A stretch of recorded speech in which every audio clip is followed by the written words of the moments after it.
Урматтуу кыргыз элим, мен кечээ күнү ушул un саткан, отун саткан базарда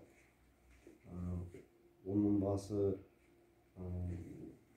кымбат экенин билбей, мен ошол өкмөттөн Кыргыз Республикасынын жаза кодексинде тыюу салган экен кымбат сатканга. Мен аны билбей 1650 сомдон сатыптырмын.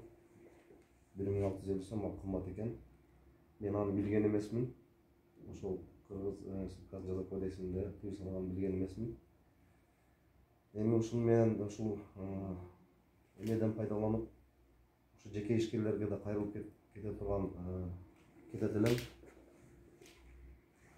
Ушунду элге кымбат сатпай, тескериси адамдарга арзан кылып жардам кылсак, себеби бул шариатка туура келбейт. Кымбаттап сатууганы сактап, кымбаттаганда сатам деген болбойт.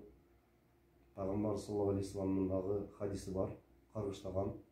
Аны деле уксаңыздар керек, укпасаңыздар ошону амал кылыңыздар. Аны сактап сатпаңыздар, арзан бериңиздер, эл үчүн, элге жардам болсун.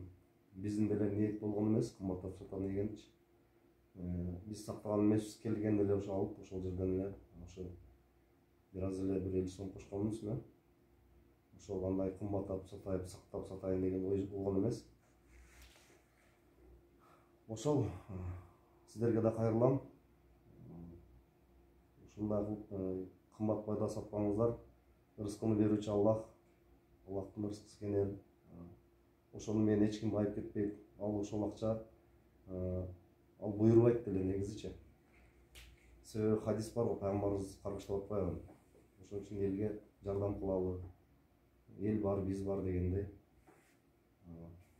Ошол